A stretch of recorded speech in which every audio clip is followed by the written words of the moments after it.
Huge changes are coming to the world of basketball. The NBA may well be on the brink of transitioning to a new kind of basketball. A futuristic-looking, black, airless version that we saw a few months ago in the 2023 Slam Dunk Contest. The news surrounding this innovation is beginning to generate serious buzz, and the league appears to be adding a groundbreaking spin to the game we all love. However, the excitement about this new development has been accompanied by a dribble of doubt and questions. Why change something that already works? Will it affect shot precision? What about dribbling?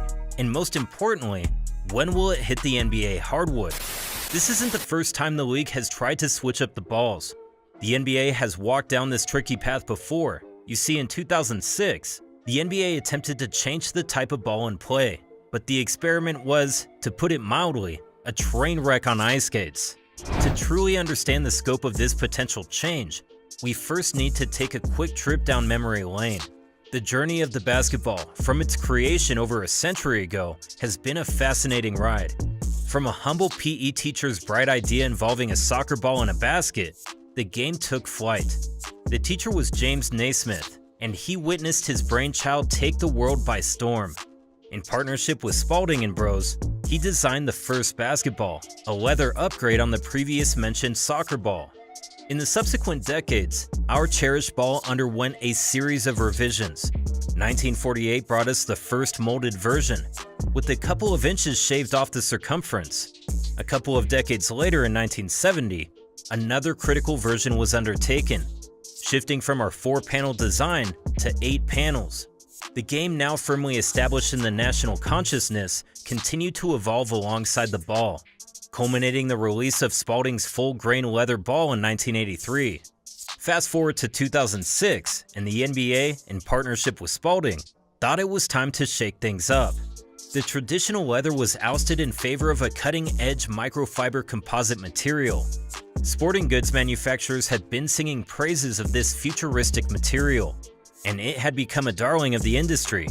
The adoption of these synthetic balls had already taken place in many high school and college leagues throughout the nation. The NBA's move seemed like a logical step forward in adopting the modern technology. The new ball made its dazzling debut in New York City, but soon after, the glitz began to fade. The league sent out balls for players to practice, but the reception was far from stellar. Several players compared it unfavorably to plastic. As training camp progressed, mild concerns transformed into widespread panic. The ever-outspoken Shaquille O'Neal even compared the ball to a cheap toy store replica. But it somehow made it to the first tip-off of the 2006-07 NBA season. However, more and more players started voicing their concerns. The principal issue was the inconsistency of the ball's surface when it encountered moisture.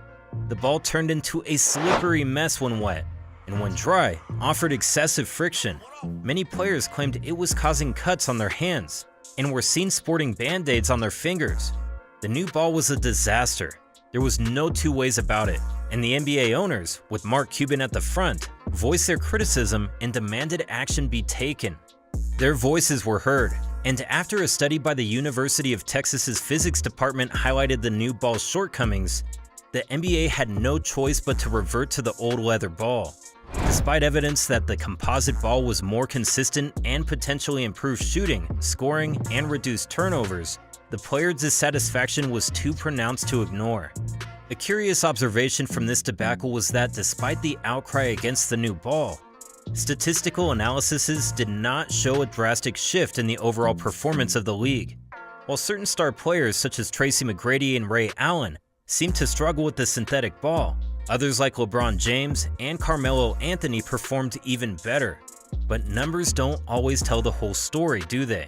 After all, the sentiment from players was pretty clear: if it ain't broke, don't fix it. The 2006 ball change incident was a chink in the armor for the NBA. We all thought surely they wouldn't try to switch up the ball again. But like the protagonist in a thriller who doesn't know when to quit, the NBA is teetering on the edge of another significant change. The 2021 season saw the NBA shift its allegiance from Spalding to Wilson as the official game ball manufacturer, a minor alteration at best. Here's where things get interesting. Wilson recently announced their latest invention, a 3D printed airless basketball. Yeah, you heard right. a ball that looks like the love child of a basketball and a wiffle ball. This is not a hastily constructed plaything, but a carefully crafted innovation. Wilson has been meticulously developing this technology for over half a decade. The airless basketball made its public debut during the 2023 All-Star Weekend at the Slam Dunk Contest, where Kenyon Martin Jr. used it to execute one of his dunks. Not long after that, Wilson uploaded videos showing the fascinating creation process of this futuristic ball. The primary technique applied in the ball's fabrication is 3D printing, a groundbreaking technology that the world has grown accustomed to. However, to get this basketball to feel and function like the real deal, Wilson adopted a unique 3D printing method known as selective laser sintering, or SLS. Unlike your run-of-the-mill 3D printer, the SLS printers used are considerably advanced and expensive. The creation process involves sketching with a laser into a powdered bed, shaking out the leftover powder, sealing the powder, and finally dyeing the balls. Once the prototype ball is ready, it's shipped off to the NBA testing facility in Ohio. Here, the ball undergoes extensive testing to ensure its performance is on par with the traditional ball.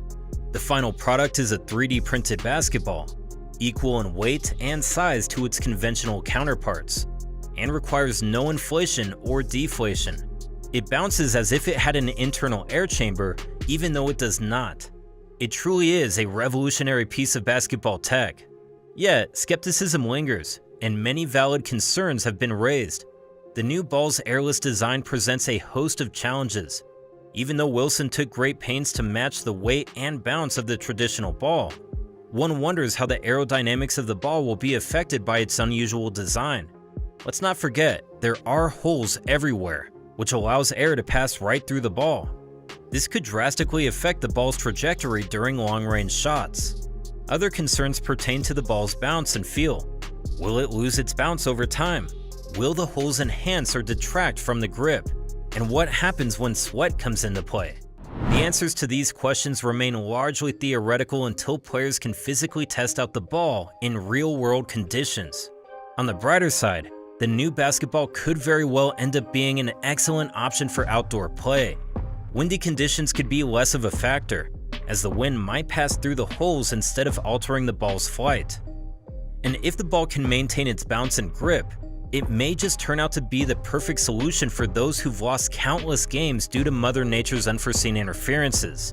Over time, basketballs have evolved quite significantly.